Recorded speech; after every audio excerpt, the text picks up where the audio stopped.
সবাইকে স্বাগত জানাচ্ছি বেখবর চ্যানেলে। ল্যান্ডি প্যারাগা গয়বুড়ো একজন ইনফ্লুয়েন্সার, বাড়ি ইকুয়েডরে। ইনস্টাগ্রামে তার প্রায় 2.25 লাখ অনুসারী।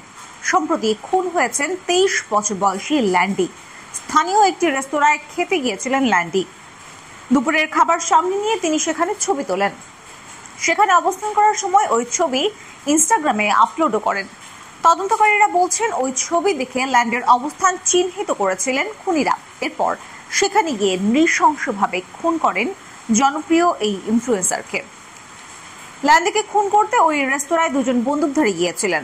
তাদের শনাক্ত করা সম্ভব হয়নি। পুরো ঘটনা সেখানে থাকা ক্যামেরায় ধরা পড়েছে। ফুটেজে দেখা যায় ল্যান্ডি রেস্তোরাঁর ভেতর বসে আছেন, একজন সঙ্গীর সঙ্গে কথা বলছেন। এ সময় দুজন বন্দুকধারী সেখানে প্রবেশ করে গুলি ছোড়েন। মুহূর্তের মধ্যে রেস্তোরাঁয় বিশৃঙ্খলা দেখা দেয়। গুলিবিদ্ধ হয়ে মেঝেতে লুটিয়ে পড়েন ল্যান্ডি। এরপর পালিয়ে যান বন্দুকধারীরা।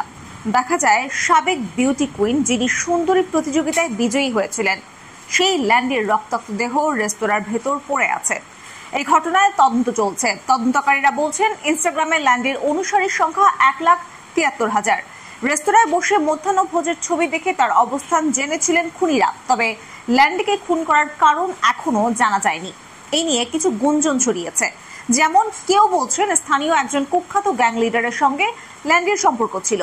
কেউ বলছেন সংগঠিত অপরাধে বিচার বিভাগীয় কর্মকর্তাদের দুর্নীতি সংশ্লিষ্ট একটি তদন্তের ফাঁদে জড়িয়ে পড়ায় খুন হতে হয়েছে তাকে। এমন গুঞ্জনও রয়েছে যে একজন মাদক সম্রাটের সঙ্গে ল্যান্ডির সম্পর্ক ছিল, তাই ওই ব্যবসায়ীর বিধবা স্ত্রী ল্যান্ডিকে খুন করিয়ে থাকতে পারেন।